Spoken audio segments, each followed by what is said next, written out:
আজকে আমি শুনছিলাম বাংলাদেশের একটি ভিডিও, ওদের ওখানকার শুনছিলাম, সেখানে প্রফেসর কালিমুল্লাহ তিনিও বলেছেন, তিনি সরাসরি এইভাবে বলেননি, তিনি একটু বলেছেন যে এখানে নতুন উপদেষ্টা পরিষদ গঠন করে এই ডিসেম্বরের মধ্যে ভোট করা হোক এবং অবিলম্বে সেখানটায় আমাদের বাংলাদেশের শাসন ব্যবস্থা নির্বাচিত সরকারের হাতে তুলে দেওয়া হোক, একথা তিনি বলেছেন। তো আজকে আমরা সেই জন্য ভাবলাম এই বিষয়টা নিয়ে আলোচনা করা যাক যে সত্যি কি ইউনূস ব্যর্থ?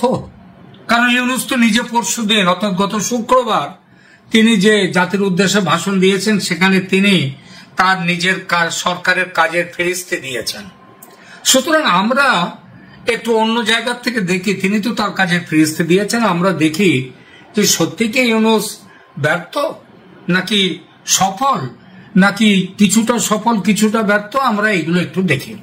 দেখুন, নতুন করে বলার অপেক্ষা রাখে না যে গত 10 মাসে দেশের মানুষের প্রাণ ওষ্ঠাগত হয়ে উঠেছে ইউনূসী অপশাসনের কল্যাণে। একমাত্র খুশি বাংলাদেশে আছে জামাত ও তার ইসলামী মৌলবাদী সহযোদ্ধারা। দেশের অর্থনীতি, আইনের শাসন, মানুষের জীবন ও জীবিকার নিরাপত্তা, এই সব কিছুর চেয়ে জামাত এবং তার ইসলামী সঙ্গীদের কাছে বেশি আকাঙ্ক্ষিত হলো মুক্তিযুদ্ধের চেতনাকে সম্পূর্ণ রকমে মুছে ফেলে দিয়ে দেশকে আবার সেই পাকিস্তানি জমানায় নিয়ে চলে যাওয়া। তবু তো পাকিস্তানি জমানায় দেখুন 52 ভাষা আন্দোলন হয়েছিল, কারণ মানুষের মধ্যে তখন একটা চেতনার সঞ্চার হয়েছিল, তার বাংলা ভাষাকে ভালোবাসার ব্যাপারটা এসেছিল। কিন্তু এখন তো সেই ব্যাপারটাও মুছে দিতে চলেছে এরা। ইউনূসের আমলে এসব করতে যাওয়ার সাহস হবে কারো? খবর পাচ্ছি 140 জনের বেশি সাংবাদিককে বিনা বিচারে বন্ধ করে রাখা হয়েছে জেলখানায়।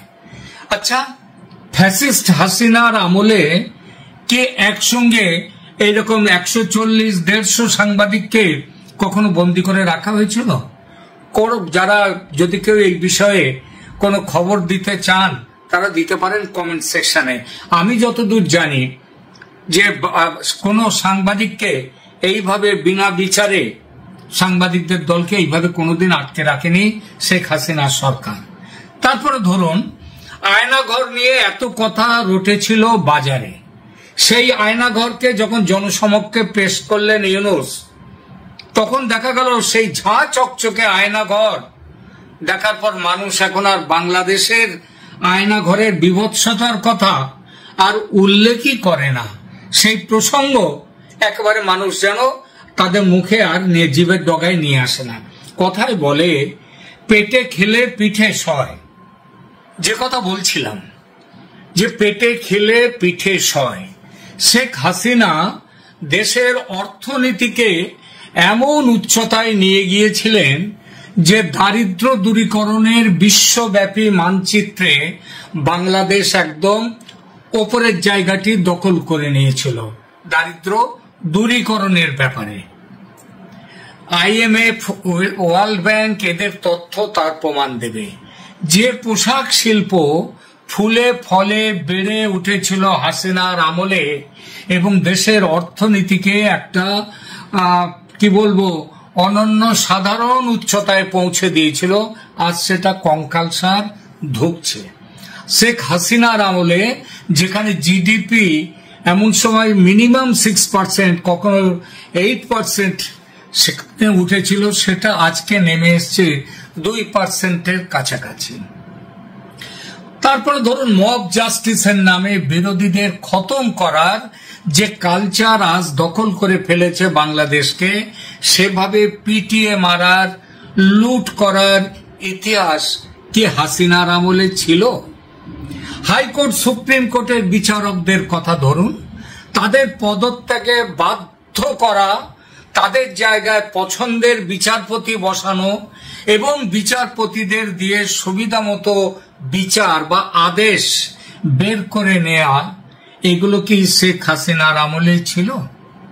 আপনাদের আমাদের যে দেশের আদালতের মধ্যে শুধু আসামি নয়, উকিলের গায়ে হাত তোলা হচ্ছে, কারণ ওই যে তারা বিরোধী, তারা হয়তো না, তারা আওয়ামী লীগের। আচ্ছা, ফ্যাসিস্ট হাসিনার আমলে কি জামাতের উকিলকে কোর্টের মধ্যে মারা হয়েছিল কিংবা কোথাও মেরেছিল? বিএনপির উকিলকে কোথাও মেরেছিল? এগুলো মারেনি, তাদের গায়ে হাত ওঠেনি। আজ এটা হাত উঠছে এবং শুধু এক জায়গায় চারদিকে দেখা যাচ্ছে। নতুন নতুন আইন তৈরি হচ্ছে, অধ্যাদেশ জারি হচ্ছে। আর এগুলো করছে কে? করছে এমন একটি সরকার যার কোনো আইনি ও সাংবিধানিক বৈধতা নেই।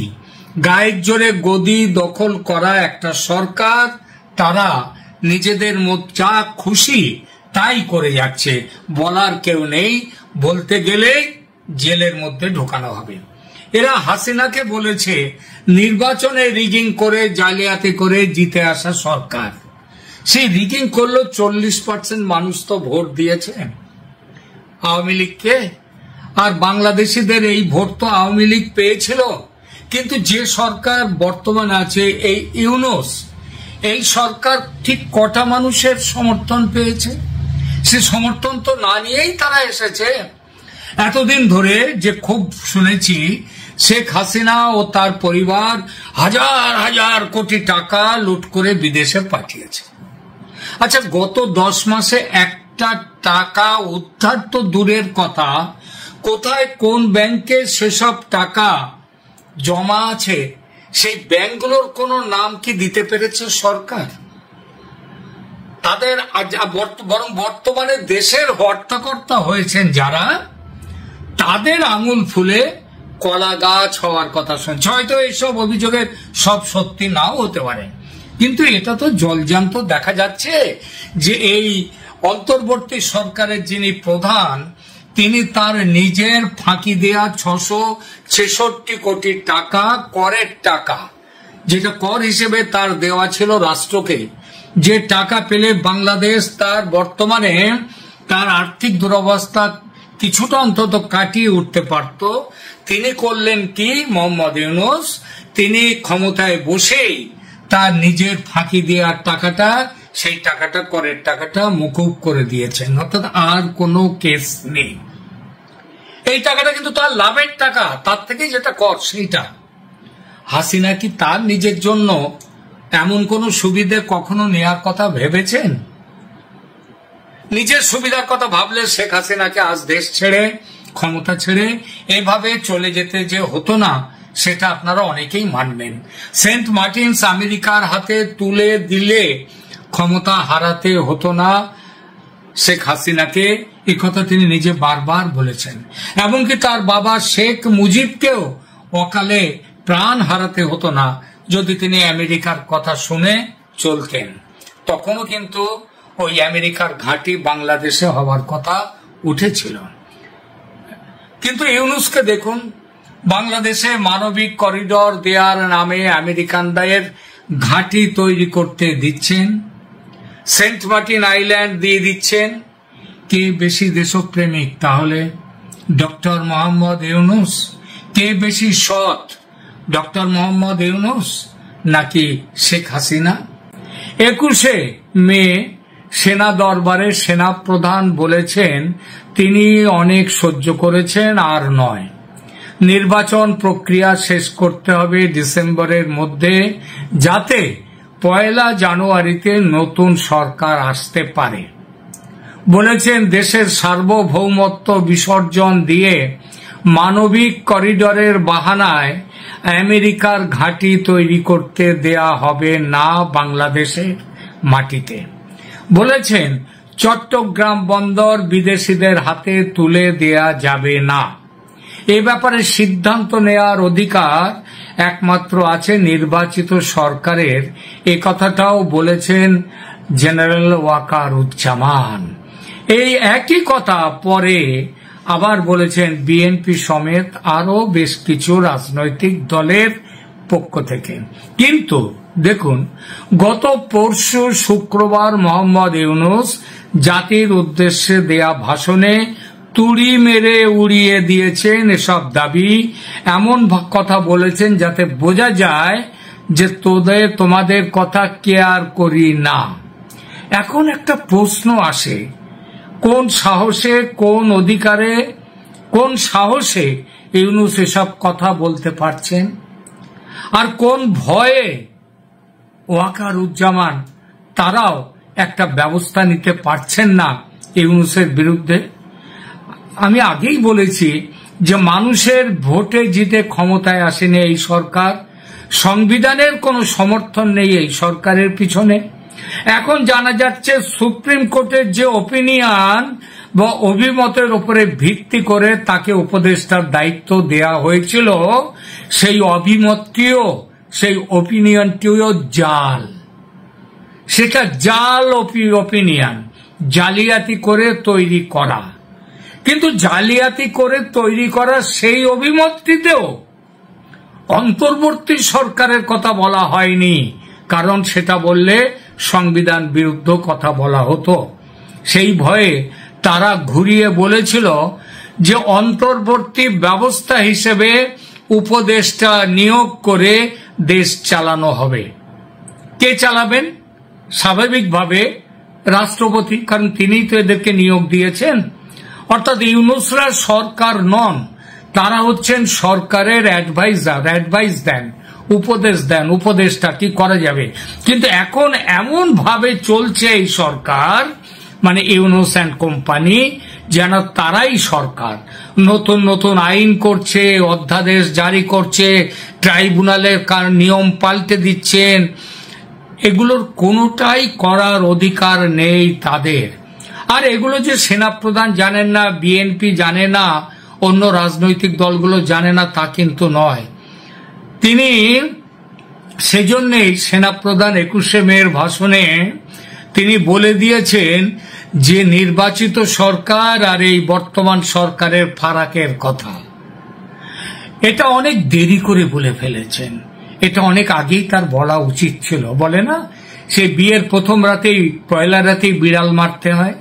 সেই বিড়ালটা না মারার ফলে আজ আস্কারা পেয়ে পেয়ে ইউনূস এই জায়গায় পৌঁছেছেন। এখন সেনাপ্রধানের সাবধান বাণীতে কান দিচ্ছে না, বিএনপির সাবধান বাণীতে কান দিচ্ছে না, অন্য রাজনৈতিক দলগুলোর সাবধান বাণীতেও কান দিচ্ছে না।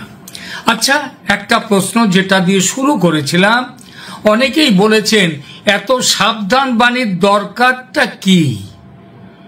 এত যে হুঁশিয়ারি দিচ্ছেন আমাদের সেনাপ্রধান, বিএনপি, এগুলো দেওয়ার দরকার কি? তারা তো স্পষ্ট করেই বলতে পারতেন যে ডক্টর ইউনূস আপনি দেশ বিরোধী কাজ করছেন, দেশের সার্বভৌমত্বের সঙ্গে কম্প্রোমাইজ করছেন, আপনি অন্যায়ভাবে ক্ষমতা আঁকড়ে রাখতে চাইছেন, আপনি ক্ষমতার অপব্যবহার করছেন, আপনি চালাতে পারছেন না, আপনি ব্যর্থ। সুতরাং চাকরি থেকে, এটা তার চাকরি, তিনি লোককে চাকরি দিচ্ছেন না, তিনি নিজে চাকরি করছেন, সুতরাং চাকরি থেকে বরখাস্ত করা হবে আপনাকে।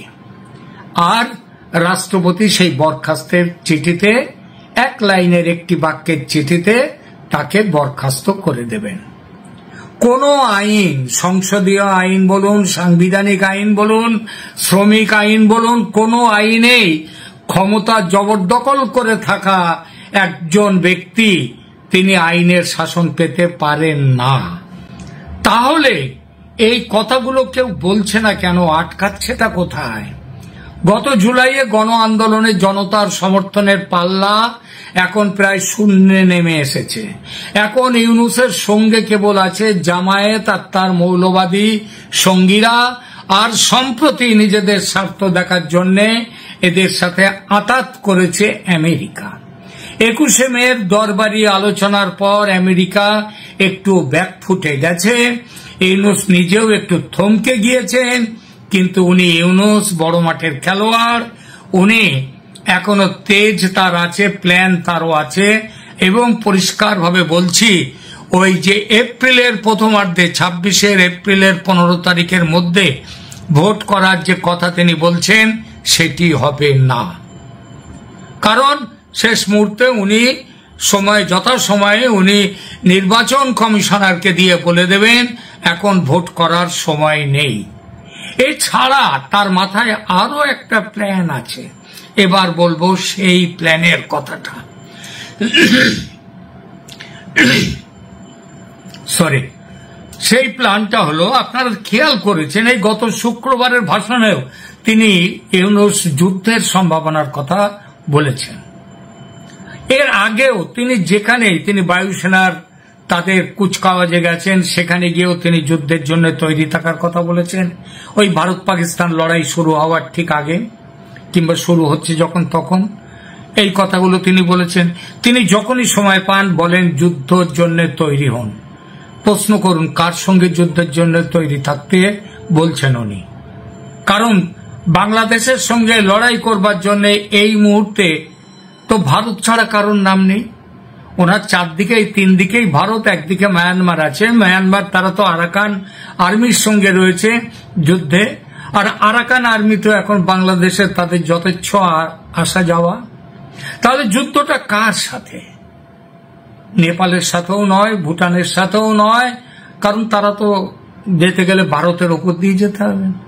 তাহলে যুদ্ধটা হচ্ছে ভারতের সাথে। তা ভারতের সাথে যুদ্ধের কথাটা ওনার মাথায় ঢুকছে কেন? কারণ ওই যে না, ঠাকুর ঘরে কেড়ে আমি তো কলা খাইনি, যে চোর তার মন সবসময় থাকে বোচকার দিকে। উনি জানেন যে দেশে একটা যুদ্ধের পরিস্থিতি উনি তৈরি করছেন সেই প্রথম দিন থেকে ইউনূসের প্ল্যান হচ্ছে ভারতের সাথে সম্পর্ক খারাপ করো, খারাপ করতে করতে এমন জায়গায় নিয়ে যাও যেখানে যুদ্ধ অবশ্যম্ভাবী হয়ে ওঠে। গত 10 মাস ধরে সেই চেষ্টা তিনি করেছেন। আর যুদ্ধ বাঁধলে কি হবে? যুদ্ধ বাঁধলে তখন তিনি বলতে পারবেন এখন তো যুদ্ধের সময়, এখন ভোট হবে কি করে? এখন ভোটও হবে না, অন্য কিছু হবে না, মানুষকে কষ্ট করতে হবে, কারণ দেশ বাঁচাতে হবে। আর তিনি তার আমৃত্যু তিনি ক্ষমতায় বসে থাকতে পারবেন। একটা জিনিস দেখুন, ভারত পাকিস্তান যুদ্ধের পরে তার মাথায় আরো আর একটা যুক্তি এসছে। ভারত পাকিস্তানের মধ্যে যতগুলো যুদ্ধ হয়েছে প্রতিটি যুদ্ধে পাকিস্তান পরাজিত হয়েছে, এবং প্রতিটি যুদ্ধে পাকিস্তান পরাজিত হওয়ার পর পাকিস্তান করেছে কি, ভারতের সন্ত্রাসবাদী কোনো আক্রমণ চালিয়ে গেছে। এই কারগিলের পরে পার্লামেন্ট আক্রমণ, তারপরে যখন আমাদের ওই মুম্বাই যে অ্যাটাক হলো মুম্বাইতে, এই সব অ্যাটাকগুলো, এই সবগুলো দিয়ে পাকিস্তান ভারতকে যুদ্ধের একটা, এগুলো হচ্ছে সরাসরি যুদ্ধ নয়, এগুলো নন স্টেট অ্যাক্টরদের দিয়ে যুদ্ধ। বাংলাদেশে পাকিস্তানের নন স্টেট অ্যাক্টররা এখন ভরে গেছে, ভিড়ে ভরে গেছে। এখন তাদের নিয়ে এখন বাংলাদেশের ওই সন্ত্রাসবাদী যুদ্ধে, এবং তার একটা এফেক্ট হিসেবে ভারত যদি যুদ্ধে নেমে যায় তখন তিনি বলতে পারবেন যে কি করে এই লড়াইয়ের সময় কেন নির্বাচন হবে, সুতরাং লড়াই পিছিয়ে দাও।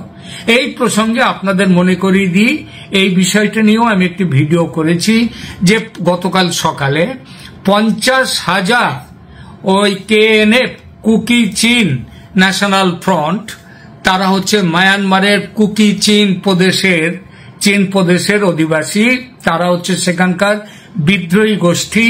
তাদের জন্য 50,000 পোশাক তৈরি হচ্ছিল বাংলাদেশের চট্টগ্রামে। সেটা পুলিশ ধরেনি, সরকার কিছু বলেনি, পুরো চেপে রেখে নিঃশব্দে কাজগুলো করছিল। সেই মুহূর্তে সেনাবাহিনী গিয়ে সেগুলো ধরতে পারে এবং জব্দ করে।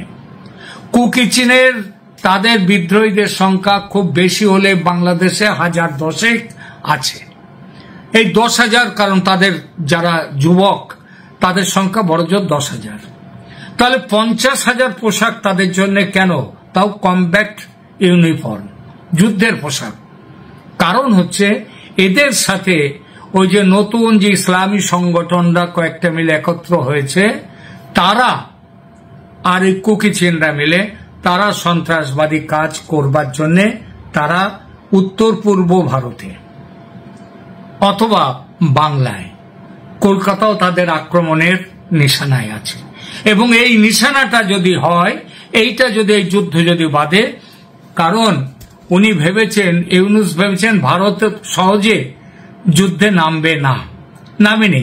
যেমন দেখুন, পাকিস্তানের বিরুদ্ধে ভারত কিন্তু যুদ্ধ করেনি, ভারত পাকিস্তানের সন্ত্রাসবাদী ঘাঁটিগুলোর ওপর আক্রমণ করেছে। তারপর পাকিস্তান যখন পাল্টা আক্রমণ করেছে ভারতের সিভিল এরিয়াতে, মিলিটারি এরিয়াতে, ভারত তখন তার পাল্টা দিয়েছে, 11টা সেনাঘাঁটি শেষ করে দিয়েছে। তো ইউনূস এখন ওই অপেক্ষায় রয়েছেন, কোনোভাবে ওই যে প্রশ্নটা যে ভদ্রলোক আমার যে দর্শক করেছিলেন, ইউনূস কোন সাহসে এগুলো করছেন, তো ইউনূস তো সেই কথা আছে না, মেড়া লড়ে খুঁটির জোরে। ইউনূস এখন বুঝেছেন আমেরিকার স্বার্থ আছে, কারণ আমেরিকার শিল্পে যে রেয়ার আর্থ মিনারেলস সেটা প্রায় শেষ, তাদের নেই, সেটা প্রায় পুরোটাই চীনের দখলে। এবং এই রেয়ার আর্থ ম্যাটেরিয়ালসের বড় একটা খনি এটা পাওয়া যায়, সেটা হচ্ছে মিয়ানমারের ওই কুচিন প্রদেশ, মিয়ানমারে। ওই জন্যই আমেরিকা ছুটে এসেছে, এগুলো খুব ভালো জানেন মোহাম্মদ ইউনূস। এবং জানেন বলেই তিনি জানেন যদি আমি আক্রান্ত হই, আমেরিকা আমার সাহায্যে আসবে।